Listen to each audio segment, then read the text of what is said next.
પોરબંદર શહેરમાં ભારે વરસાદથી જળબંબાકારની સ્થિતિ જોવા મળી।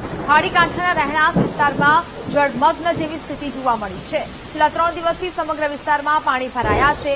3 દિવસ વીત્યા છતાં પણ હજુ સુધી પાણી નથી ઓસર્યા। રહેણાંક વિસ્તારના આકાશી આફતના આકાશી દ્રશ્યો સામે આવી રહ્યા છે। તો પોરબંદર શહેરની આ સ્થિતિ છે। ભારે વરસાદથી જળબંબાકારની સ્થિતિ જોવા મળી રહી છે। ખાડીકાંઠાના રહેણાંક વિસ્તાર જળમગ્ન બન્યા છે। છેલ્લા 3 દિવસથી સમગ્ર વિસ્તારમાં પાણી ભરાયા છે। 3 દિવસ વીત્યા છતાં હજુ સુધી આ વિસ્તારોમાંથી પાણી નથી ઓસર્યા। રહેણાંક વિસ્તારના આકાશી આફતના આ સમગ્ર આકાશી દ્રશ્યો આપણી સ્ક્રીન પર જોઈ શકો છો। શહેરમાં આ તમામ જગ્યાએ પાણી ભરાઈ ચૂક્યા છે અને હજુ 3 દિવસનો સમય વીતી ગયો છે છતાં પણ શહેરના આ પાણી નથી ઓસર્યા અને તેને જ કારણે હવે લોકો હાલાકીનો સામનો છે તે કરી રહ્યા છે। સંવાદદાતા ચેતન ફોનલાઈન પર જોડાયા છે। ચેતન, પોરબંદર શહેરમાં ભારે વરસાદથી જળબંબાકારની સ્થિતિ છે। 3 દિવસ થઈ ગયા, હજુ સુધી પાણી નથી ઓસર્યા, શું સ્થિતિ? જે દ્રશ્યો જોયા છે તમે, જે સૌથી મોટા દ્રશ્યો છે જે વીટીવી ન્યૂઝની ટીમ દ્વારા જે દ્રશ્યો ઉતારવામાં આવ્યા છે, પોરબંદરની અંદર જે પાણી કઈ રીતે આવે છે, કઈ રીતે જાય છે, તે તમામ બાબતોને ધ્યાનમાં રાખીને જે ડ્રોન કેમેરાના વિઝ્યુઅલ છે તે સંપૂર્ણ વિઝ્યુઅલ છે તે કહી શકાય કે પોરબંદરના કરલી જળાશયમાંથી આવી અસ્માવતી રિવરફ્રન્ટ ત્યાંથી લઈ અને જે રીતે રેલવે ટ્રેક ઉપરથી જે ટ્રેન પસાર થઈ રહી છે, કઈ રીતે જે ભાદરમાંથી પાણી આવે છે કરલીમાં થઈને, તે તમામ દ્રશ્યો અત્યારે જોવા મળી રહ્યા છે।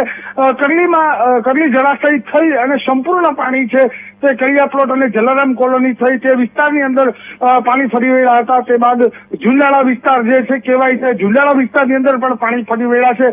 ત્યાંથી જે કુંભારવાડા વિસ્તાર છે, કુંભારવાડા વિસ્તારની અંદર જે પાણી ઘૂસી આવ્યા છે, તે બાદ જે પોરબંદરના લકડી બંદર અને બંદર તેમજ અસ્માવતી ઘાટ કહેવાય છે તે વિસ્તારોમાં પાણી પહોંચ્યા છે। તમામ જે બોટો છે, બોટોની હાલત છે તે બોટો કોઈ ખાડીના કે કોઈ દરિયા વિસ્તારમાં નથી, તે તમામ પાણી આવતાની સાથે ટકરાઈને તમામ બોટો છે તે રોડ ઉપર ચડી આવી છે। ખાડીના જે પાણી છે તે ઉપર આવી ગયા, તેને લઈને બોટ માલિકોને પણ સૌથી મોટું નુકસાન થયું છે।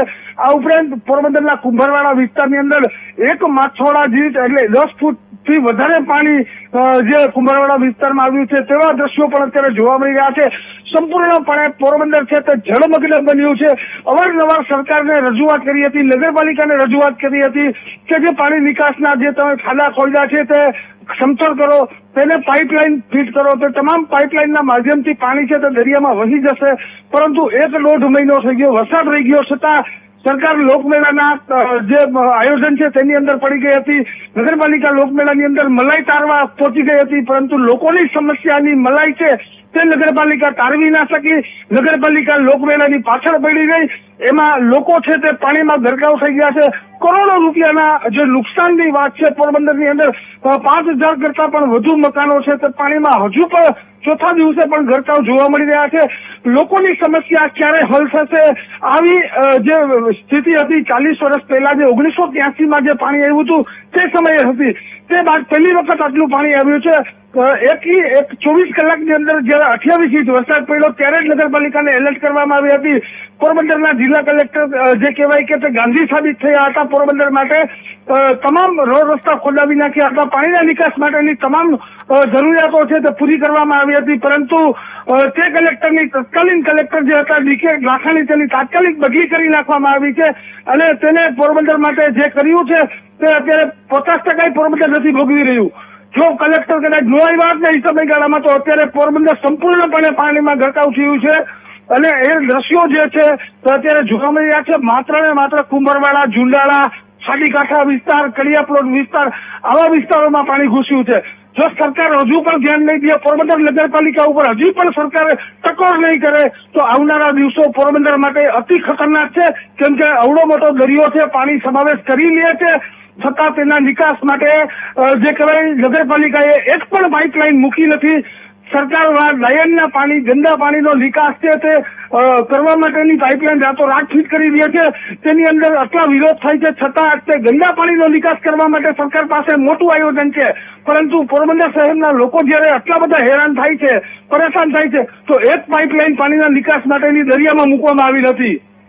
બિલકુલ તે ચેતન, પરંતુ વાત અહીંયા મહત્વપૂર્ણ એ પણ છે કે 3 દિવસ વીતી ગયા, હજુ સુધી પાણી નથી ઓસર્યા, વરસાદે પણ વિરામ લઈ લીધો છે, તો પછી તંત્રની ધ્યાનમાં આ પ્રકારના દ્રશ્યો કેમ નથી આવતા? એ નેતાઓ કે અધિકારીઓ લોકોની સમસ્યા સાંભળવા માટે ત્યાં પહોંચ્યા છે ખરા? વિસ્તારોમાં જ્યાં પાણી ભરાયા છે, જળમગ્ન છે તે વિસ્તારો બન્યા છે ત્યાં જે એક્ટિવ નેતા છે પહેલેથી જ કરતા આવે છે, રામદેવ મોઢવાડિયા, અર્જુન મોઢવાડિયા પોરબંદર નગરપાલિકાના પ્રમુખ છે, તે ઘરે ઘરે જઈને લોકોની સમસ્યા સાંભળી રહ્યા છે, તેનાથી જેટલું થાય છે તે કરી રહ્યા છે. પરંતુ નગરપાલિકાનું તંત્ર જ કહેવાય કે ખાડે ગયું હોય તો બીજાને શું વાક્ય? સૌથી મોટી જે અત્યારે સમસ્યા છે તે નિકાલ કરવાની જવાબદારી નગરપાલિકાની છે. સાધન સામગ્રી નગરપાલિકાને નવી વસાવી દીધી 1 મહિના પહેલા. આટલા પૈસાના પાણી કરી નાખ્યા. જયારે પોરબંદરમાં 58 ઇંચ વરસાદની નોંધણી થઈ ને એ સમયે કરોડો રૂપિયાના ખર્ચાના વાહનો, એટલા સાધનો નગરપાલિકાને આપવામાં આવ્યા છે. પણ પાલિકા કહેવાય ને નાક વગરની નગરપાલિકા, એ પ્રકારની હાલત પોરબંદરમાં છે. આટલા જે દ્રશ્યો જોયા છે છતાં નગરપાલિકાએ જે ગટરો ખોલી દીધી, જે કેનાલો ખોલી દીધી, 1 મહિના પહેલા પાણીના નિકાલ કર્યા હતા, રાજીવનગર આખું ડૂબી ગયું હતું, છતાં એ પાણીના નિકાલ થઈ ગયા. પાછી લોકમેળાની તૈયારી માટે થઈને તમામ કેનાલો, તમામ ગટરો બધામાં માટી નાખી દીધી, બધું પૂરી નાખ્યું છે. ફરી પાછી આ સમસ્યા ઉભી થઈ, ફરી પાછા ખાડા ખોદવા બેઠા. આ ખાડા જે કહેવાય ને કે પોરબંદર એક ખાડા નગર છે, ધૂળિયું ગામ છે. આ ગામને નગરપાલિકા ક્યારેય સુધારી નહીં શકે. આના માટે કોઈ ગાંધી જેવો અધિકારી જોશે. પોરબંદરના પૂર્વજોમાં વસંતજી ખેરાત જેવા નેતાઓ હતા, માલદેવજી વડોદરા જેવા નેતા હતા, ત્યારે પોરબંદરની જે હાલત હતી ને તેને લોકો હજી યાદ કરે છે. એક રસ્તાઓ પોરબંદરના જે જૂનવાણી હતા હજી ચોયલા ન હોત ને ભૂગર્ભ ગટરો બનાવવા માટે, તો એ રસ્તા હજી ન ગયા હોત ને પાણીની સમસ્યા ક્યાંય આવી બધી મોટી ન આવી હોત. જો નગરપાલિકા હજી નહીં સુધરે ને તો ક્યારેક પોરબંદરની સ્થિતિ એવી થશે, ઉપર દરિયો જતો હોય છે, નીચે પોરબંદર તણાઈ ગયું હોય છે. બિલકુલ ચેતન, વિગતો સાથે જોડાયા તે બદલ આપનો આભાર.